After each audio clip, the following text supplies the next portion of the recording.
रानी जब बच्ची को जन्म दे चुकी थीं, तभी वहां एक हल्की सी रोशनी फैलने लगी। ऐसा प्रतीत हो रहा था मानो बच्ची के भीतर की शक्तियां स्वयं को और अधिक शक्तिशाली बना रही हों।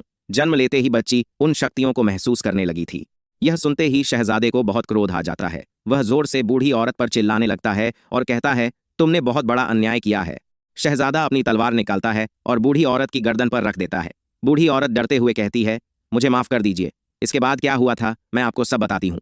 इसके बाद क्या हुआ था, वह आगे कहती है, मैं उस बच्ची को बचाना चाहती थी, इसलिए मैं उसे लेकर वहां से भागने लगी, लेकिन वे गुंडे मेरे पीछे पीछे दौड़ने लगे। गिरते पड़ते मैं किसी तरह अपने घर तक पहुंच गई।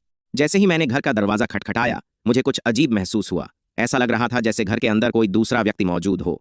मुझे समझ आ गया था कि वहां कोई और भी था, लेकिन मैंने अपने पति के साथ उस बच्ची को लेकर बहुत दूर चले जाने का निर्णय लिया।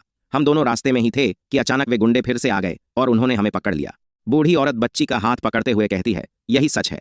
फिर वह अपना सिर जमीन पर मारते हुए रोने लगती है और कहती है, यही पूरा सच है। यह सुनकर शहजादा और भी अधिक क्रोधित हो जाता है। वह बूढ़ी औरत से और सच्चाई जानना चाहता है।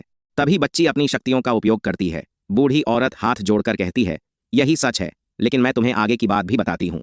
वह आगे कहती है, हम एक ऐसी जगह चले गए थे जहां हमारा कोई भी नहीं था। आगे क्या हुआ, यह जानने के लिए चैनल को सब्सक्राइब करें।